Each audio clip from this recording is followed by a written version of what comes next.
Welcome to ABC English Story. Today, we present a story about pain, strength, and the complex taste of getting even. It's a story set in a quiet American town where appearances often hide difficult truths. Listen closely, feel the weight of the main character's journey, and think about the price of what we call justice. The quiet hum of regret. The dust motes danced in the single ray of sun, cutting through the tired blinds of her office window. Alara watched them, little specks caught between the light and the shadow, much like she felt most days. Outside, the city hummed, a sound of striving, of building, of lives being lived. It was a sound she had once thought impossible to reach, trapped as she was in the suffocating quiet of her childhood home. She remembered the smell of mothballs and stale air in the parlor the day they told her. Not asked, told. Her mother sat stiffly, her father avoiding her eyes, staring at his hands clasped tight on his knees. They spoke of duty, of family prosperity, of a good match. The words were polite, soft even, but they landed like stones. Mr. Abernathy was a respectable man, older, successful. He would provide. Her dreams of college, of a life built with her own two hands, were not mentioned. They were simply erased. "It's for your own good, Alara," her mother had said, finally looking up, her expression a practiced blend of firmness and fake sorrow. This is how things are done. Alara was 18. Her heart felt like a bird trapped in a box, beating wildly against the sudden, rough edges of reality. She tried to fight, soft pleas first, then desperate arguments. Her father finally slammed his fist on the table, the teacups rattling. "You will do as we say, Alara. We know what's best." And so she did. The wedding was small, tasteful, joyless. Mr. Abernathy was exactly as described. Respectable, older, successful, and cold. Their marriage was a contract, devoid of warmth or kindness. Alara was a possession, beautiful and useful for his social standing, but nothing more. She learned to keep her voice low, to smile on command, to exist in the empty spaces of a large house. She saw her parents sometimes. They seemed pleased, talking about Mr. Abernathy's business connections, never asking about her. The resentment grew inside her like a poison flower, its roots tightening around her heart. The change came slowly, almost imperceptibly. Mr. Abernathy had business dealings that kept him away often. Alara started reading, not just the society pages her mother favored, but books on economics, on law, on building things. She listened when his associates spoke, quiet in the corner, gathering information like scattered coins. She learned about investments, about leverage, about how the world outside that house really worked. And she waited. When Mr. Abernathy died suddenly of a heart attack 5 years later, Alara inherited his estate. It was large, complicated, and for the first time, she felt a flicker of something other than despair. Power. She could have disappeared, started fresh. But the poison flower inside her had bloomed. She remembered the parlor, the cold words, the erased dreams. They had taken her life. Now, she would make them understand the cost. She didn't act rashly. Revenge, she realized, wasn't a quick fire. It was a slow burn, carefully controlled.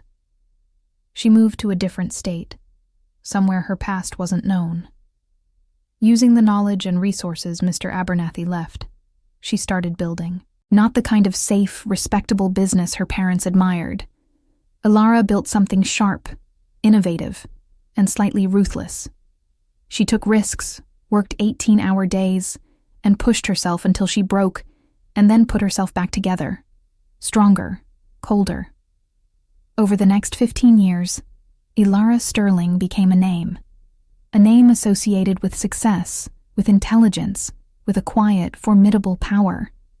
She built a reputation for seeing opportunities others missed, for making deals that seemed impossible, all while keeping one eye on the small town she had left behind. She heard about her parents. Their fortunes had shifted. A bad investment, a failed local project her father had sunk money into, perhaps even some fallout from Mr. Abernathy's less-than-clean dealings that surfaced years later. They hadn't lost everything, not yet, but their comfortable life was fraying.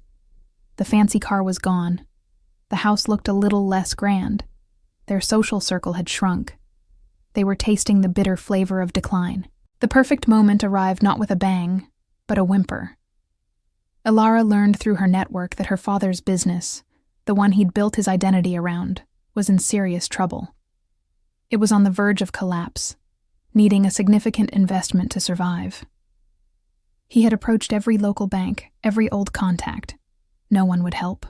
Then, an offer came from an unexpected source.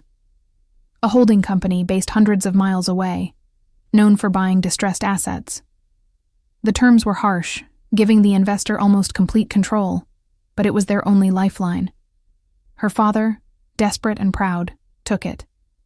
He never knew the holding company was one of many layered shell corporations Ilara owned. Ilara watched from a distance as her money flowed in, not to save the business, but to slowly, meticulously dismantle it from the inside. It wasn't quick. It took months. Decisions were made that looked like sound business, but were designed to fail, to drain resources, to alienate clients. She used the very systems her father believed in, contracts, regulations, financial leverage, to undo him. Finally, the day came when the business was officially declared bankrupt. Ilara received the report in her impersonal high-rise office. It was clinical, filled with numbers and legal terms. She felt nothing. Not the wild joy she had imagined, not the cathartic release. Just an emptiness, vast and cold. A week later, she made her final move. She arranged a meeting. Not in the old parlor, but in a neutral, expensive restaurant downtown. Her parents arrived, looking older, smaller than she remembered. The arrogance was gone, replaced by a weary confusion. They clearly didn't know who she was in this new life. The conversation was polite, stilted at first. They spoke of the hard times, the unfairness of the world. Her mother dabbed at her eyes. Her father looked defeated. Then Ilara spoke. Her voice was low, steady, completely devoid of emotion. She didn't raise it, didn't shout. She simply laid out the facts, how her holding company had acquired his debt, how the decisions that led to the bankruptcy were made.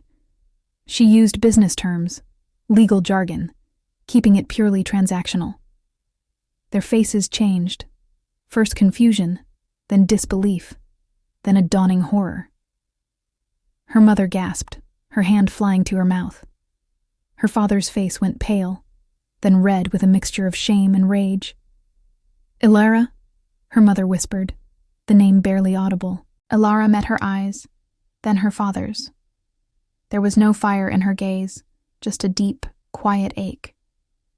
"You sold me," she said, her voice still level. "For comfort, for status. You took my life away for your convenience." She paused, letting the silence hang heavy between them. The restaurant buzzed around them, oblivious. "The business is gone," she continued. "The house. There are debts that will need to be paid. Your comfortable life, it's gone too." Her father finally found his voice hoarse and shaking. "How could you? We're your family." Ilara leaned back in her chair. A small, sad smile touched her lips. "Family?" she repeated, the word tasting like ash. "You taught me about family, about what you do to those you claim to love when there's something you want more." She stood up, the sound of her chair scraping on the floor loud in the sudden tension. "I learned your lesson well," she said. She didn't look back as she walked away, leaving them sitting there, two figures lost in the ruins of their own making. Outside, the city hummed. The sun had set, and the streetlights cast long, cold shadows. Ilara walked alone, a successful woman in an expensive suit. She had achieved it. They regretted it. But the victory felt hollow. The hole in her heart where her dreams used to be was still there. And the quiet hum she heard now, beneath the city noise, was the sound of her own regret, a constant reminder of the price she had paid to finally be free. Thank you for listening to this story on ABC English Story. Revenge can feel powerful, but it often leaves scars on the one who seeks it. Think about Ilara's journey. What did she gain? What did she lose? Join us next time for another story.